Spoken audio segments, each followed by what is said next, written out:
Hello les gars, j'espère que vous allez bien. Aujourd'hui, je vais vous parler des achats que je regrette d'avoir achetés. Je crois qu'on a tous fait cette erreur d'acheter un truc par coup de cœur parce qu'on l'aimait bien sur le coup en boutique et au final on se retrouve à soit pas le porter, soit être hyper déçu de la qualité. Je vais essayer de vous donner mes conseils aussi pour trouver des articles que vous ne regretterez pas d'avoir acheté. Ça fera aussi l'objet d'une autre vidéo dédiée avec plein de conseils etc. qui va venir. Donc si t'as pas envie de louper ça, n'hésite pas à t'abonner à la chaîne et à me suivre sur mes réseaux sociaux, Instagram et TikTok. C'est le même nom que la chaîne, MaxOMH. Et on commence sans plus attendre. Premier article, et je suis vraiment dégoûté de vous le mettre dans cette vidéo parce que c'est ma paire de sneakers préférée de tout temps. C'est cette paire de Yeezy Wave Runner 700. Alors je l'aime toujours autant, je la porte toujours autant, vous la verrez encore sur Instagram dans des outfits etc. Pourquoi je regrette cet achat? C'est parce que je l'ai déjà acheté à la revente cette paire, j'ai essayé de me la procurer mais dans tous les sens, en raffle etc. J'ai jamais réussi à l'avoir, du coup je me suis dit tant pis, je l'achète sur With The New. Le service With The New, rien à dire, c'était vraiment super bien. Par contre c'est que je l'ai payé beaucoup plus cher que son prix initial. Je crois que je l'ai payé 2 fois plus cher que le prix de base. Je crois qu'elle doit coûter à la base, je crois qu'elle coûtait entre 200 et 250 euros quand elle sortait normalement, et j'ai dû la payer entre 400 et 500 euros à peu près. En termes de confort, il n'y a rien à dire, c'est vraiment un chausson cette paire. Le problème c'est que à l'époque j'habitais pas à Paris quand j'ai acheté cette paire et que je conduisais beaucoup, et du coup quand vous conduisez avec les pédales ça a tendance à abîmer les sneakers et du coup ça a vachement abîmé le dessin ici. Donc ça je suis vraiment dégoûté que le dessin ait pas tenu plus que ça, donc vraiment dommage. Après sinon, même sans parler de la conduite, je trouve qu'il y a des empiècements en cuir qui avec le frottement se sont pas mal abîmés, alors que sur d'autres paires de sneakers qui sont totalement en cuir j'ai jamais eu le souci. Et le gros problème, et j'ai de la chance que ça ne se voit pas, donc je vais essayer de vous montrer ça ici, mais en fait vous voyez tout de l'intérieur en fait il est en train de se déchirer et je ne comprends pas pourquoi. C'est juste du frottement et c'est vraiment aux endroits où soit il y a... Est-ce que ça peut focus? Et c'est vraiment aux endroits où il y a du frottement, donc soit ma cheville, soit le talon, enfin c'est vraiment bizarre. Je suis vraiment dégoûté pour ça parce que cette paire je l'adore et je trouve qu'elle se démode pas, elle a vraiment un truc unique. Donc je me tâte à soit la racheter et à faire plus attention. Je conduis beaucoup moins vu que je suis à Paris et j'ai pas de voiture, mais je sais pas, franchement un peu déçu d'avoir mis 500 euros pour que ce soit déchiré au bout de 2 ans, c'est chiant. Ensuite, vous connaissez ma passion pour les sacs bandoulières et j'ai acheté ce sac bandoulière là de chez Ami. Donc la anse est ici, vous pouvez l'enlever, la désenlever. Et alors, pourquoi je suis déçu de cet achat? Donc pour rappel, cet article là, c'était un gift que j'ai eu quand j'ai fait une collab avec Farfetch, donc je pouvais choisir ce que je voulais. Et j'avais pas encore de sac noir bandoulière et du coup je voulais m'acheter un sac noir absolument parce que ça va avec tout et j'aime énormément ce type de format et j'ai trouvé vraiment joli celui-ci sur internet parce que c'était du cuir, parce qu'il y avait des surpiqûres blanches, parce que le format était un petit peu carré, donc très peu de chances que même si c'est du cuir que ça se déforme en mettant des choses dedans. Donc il présentait beaucoup d'avantages au moment de l'achat.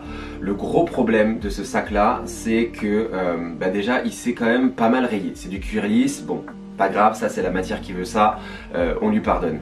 Par contre là où je suis pas très content c'est que parfois en fait sans que je le veuille les fermetures se défont. Donc je peux être dans le métro et des fois il va se mettre à tomber d'un côté parce que la fermeture tient pas très bien.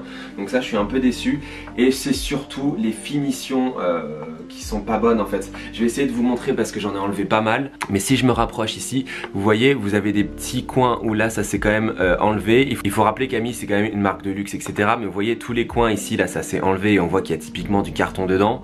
Là vous voyez tout ce qui est joint, toute la jointure elle commence à se retirer. Là vous voyez là on va le voir juste ici, il y en a plein que j'ai retiré mais dans tous les joints en fait du cuir sont en train de partir et pourtant j'en ai une utilisation classique. Je le porte pas quand il pleut, j'ai quand même une rotation puisque j'ai d'autres sacs et vraiment il s'est vraiment un peu dépioté, on va dire ça comme ça, donc je suis un peu déçu. Donc ça se voit pas énormément dans un outfit etc. Je trouve que le sac reste quand même pratique. Mais en termes de qualité, pour le prix, je crois que c'est un sac qui était vendu aux alentours des 400 euros. Je pense que Ami est très fort sur tout ce qui est vestimentaire. Après, sur ce type de sac là, je suis déçu parce qu'un gifting comme ça, c'est quand même énorme d'avoir cette opportunité là. Donc j'avais fait en sorte de prendre des articles qui seraient intemporels.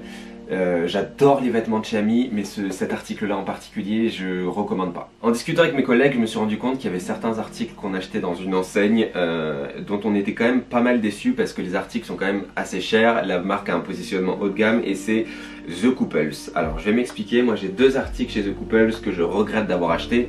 Le premier c'est ce col roulé là noir qui est en termes de coupe incroyable, il est super doux etc.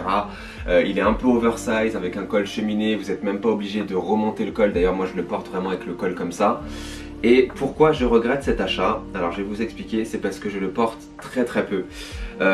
Parce que de 1, il bouloche quand même pas mal alors que dans la composition c'est 10% de cachemire, 89% de laine et 1% d'élastane. Donc je suis un peu déçu qu'il bouloche. Bon, on va dire que c'est la matière qui veut ça, c'est pas très grave. Mais je trouve qu'il a bouloché beaucoup pour le peu de fois que je l'ai porté. Donc là ça se voit pas trop, mais moi je le vois. Et pourquoi je suis vraiment déçu de cet article là? C'est quand même un article, je pense, qui devait coûter à peu près 100 €, quelque chose comme ça. Et je suis déçu parce qu'en fait j'adorais le rendu porté un petit peu oversize avec le col montant qui est justement que je ne roule pas. Et en fait le problème c'est que le col ne tient pas du tout. En fait plus tu le portes, plus il perd la coupe, en fait il se détend énormément. Donc est-ce que c'est dû à la qualité des matières? Est-ce que c'est normal et qu'on n'aurait pas pu avoir ce rendu là quand on le porte initialement? Donc quand je le relave et que je le reporte la première fois ça va, mais au bout de 3-4 heures ça y est, en fait le col est totalement détendu. Donc en fait il va venir se faire des plis ici, il tient plus vraiment assez droit comme j'aime quand je le porte. Donc voilà, je suis un petit peu déçu parce que quand je le porte au début il est magnifique et quand je le porte au fur et à mesure de la journée, il a plus du tout la même coupe et c'est vraiment dommage pour un article qui est quand même avec une bonne composition. Parce qu'il n'y a que 1% d'élastane. Donc je pense que c'est vraiment la coupe qui n'est pas idéale avec ces matières là, mais c'est dommage parce que l'article quand on l'achète c'est pour avoir la coupe qu'il a quand on le porte pour la première fois. Donc voilà, dommage. Et le deuxième article c'est cette veste-ci qui vient de chez The Couple Sport cette fois-ci, qui est très belle, hein. Il y a des empiècements en cuir, elle est magnifique. Franchement cette veste elle est magnifique et c'est pour ça que je ne m'en sépare pas. Là où je suis un petit peu déçu, c'est que je la porte pas. En fait c'est assez compliqué à porter parce que déjà je porte pas autant de rouge. Je vais vous dire que je le porte un peu plus l'été. Je suis un petit peu déçu aussi parce que les boutons vernis ici ils commencent à s'enlever et c'est métallique en dessous. Je pense que pour le prix de la veste, je me rappelle plus combien je l'ai acheté, mais une bonne centaine d'euros parce que je l'ai acheté en outlet celle-ci. Les boutons auraient pu être rouge en dessous, enfin je sais pas, faire quelque chose pour que si jamais ça s'abîme ça se voit pas. Donc en effet elle est très belle mais j'ai beaucoup de mal à la porter. On peut regretter des achats juste par un coup de cœur. En fait je l'ai vu en boutique, j'ai hésité à l'acheter, j'ai attendu 2-3 semaines avant de l'acheter. Je l'ai acheté au final parce que je me suis dit si elle part je la reverrai plus. Et au final je la porte pas suffisamment pour dire que c'est un achat que j'ai rentabilisé et ça c'est dommage. Et dernier article de cette vidéo, et pour le coup je suis très énervé contre moi là, c'est cette veste de chez Zara. Pourquoi? Parce que je l'ai acheté un petit peu sur un coup de tête parce que voilà, elle était belle, la coupe était sympa, sauf que c'est du 100% simili-cuir et je sais que ça dans 2 ans c'est mort, la matière va s'effriter. Et c'est surtout qu'avec la saison là j'ai pas pu la porter parce que les jours ont été quand même assez chauds jusque tard et là il fait quand même super froid d'un coup. Et c'est pas une veste que je peux porter assez facilement. Et puis je trouve que voilà, ça aurait mérité que je ne l'achète pas et que j'investisse ces 70 € là pour économiser et acheter une vraie veste en cuir qui m'aurait tenu longtemps. Voilà, c'est pour le coup ce genre d'articles là, c'est des articles coup de cœur, vous savez, qu'on achète parce qu'on a envie d'acheter, parce qu'on aime bien l'article sur le moment dans la cabine d'essayage.